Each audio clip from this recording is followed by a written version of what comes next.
Écoutez-moi bien. Certains d'entre vous pensent que la femme est le problème. Laissez-moi vous dire quelque chose. Remarquez Dieu. Il dit « Je vais lui faire un aide ». Cela signifie que quand Dieu a extrait cette partie de l'homme, le mot en hébreu est « bâtir ». Maintenant, quand il dit « homme », le mot est « former », ce qui signifie « sculpter ». Bâtir est différent, cela signifie « façonner ». C'est pourquoi les femmes sont façonnées. Quand il s'agit de l'homme, Dieu l'a juste façonné. Quand il s'agit de la femme, il l'a bâtie. Voilà pourquoi un homme trouve difficile de laisser passer une femme sans la regarder. Ouah, elle est bâtie. C'est pour cela que je ne comprends pas comment un homme pourrait être attiré par un homme. Regardez-moi ça, c'est insensé. Je ne comprends pas vraiment. Et remarquez, Dieu a fait l'homme sans aucune entrée. Voyez, pas d'entrée, juste une sortie. Pas d'entrée. Calmez-vous. Dieu dit, il n'est pas bon pour cet homme d'être seul. Je vais lui faire une aide. Écoutez-moi bien, messieurs.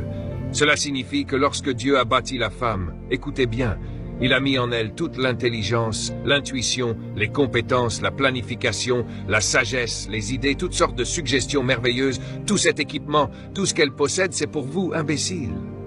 Maintenant, écoutez-moi. C'est pourquoi la plupart des hommes ont besoin d'enseignement. Parce que quand vous rencontrez une femme, elle arrive équipée. Mais quand l'homme la voit, il est menacé. Parce qu'il n'a pas de projet pour elle, sur lequel travailler. Vous comprenez? Voilà cette femme qui arrive avec toutes sortes de diplômes, de maîtrise, de doctorat, d'intuition, d'idées, de sagesse, d'objectifs, de planification, toutes ces stratégies, et elle arrive et dit « bonjour ». Et vous vous sentez intimidé par ce qui a été fait pour vous. Alors qu'est-ce que vous faites? Vous la traitez d'agressive. Elle n'est pas agressive, elle est équipée. Vous la qualifiez d'agressive parce que vous ne savez pas quoi faire de cet équipement. Vous savez, la plupart des hommes épousent les femmes comme les entreprises embauchent des employés. Parfois, on embauche quelqu'un puis on ne lui donne rien à faire. C'est la chose la plus frustrante au monde que d'embaucher quelqu'un et de ne pas lui dire quoi faire. Écoutez-moi bien, c'est très important. C'est pourquoi la première chose que Dieu a donnée à l'homme, c'est le travail. Car quand un homme découvre son travail, il est maintenant prêt pour une femme qui vient l'aider avec ce travail. Si une femme épouse un homme qui ne connaît pas sa propre vision, son propre travail, alors il introduit de la frustration dans la maison. Écrivez ceci. Une femme a besoin du travail de l'homme pour s'épanouir. Elle est une aide.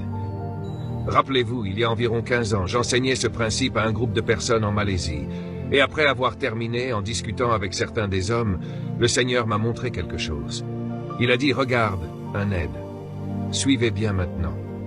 Un aide vient pour t'aider. Maintenant, si je veux soulever ce pupitre et que j'ai besoin d'aide, j'ai besoin de quelqu'un d'aussi fort que moi, voire plus fort. Ai-je raison? Si j'essaie de soulever cela, j'ai besoin d'aide. Autrement dit, nous pensons que la femme est le sexe faible. Le mot « faible » dans la Bible, utilisé une fois pour désigner les femmes, signifie « délicat » et non sans force. L'aide doit être soit aussi forte, soit plus forte pour vous aider dans votre travail. Les hommes considèrent les femmes comme une menace parce que ces hommes n'ont aucun travail à donner aux femmes. Numéro 4. La femme est équipée pour aider l'homme dans son travail, sa vision, et la femme a besoin d'un homme qui connaît son travail.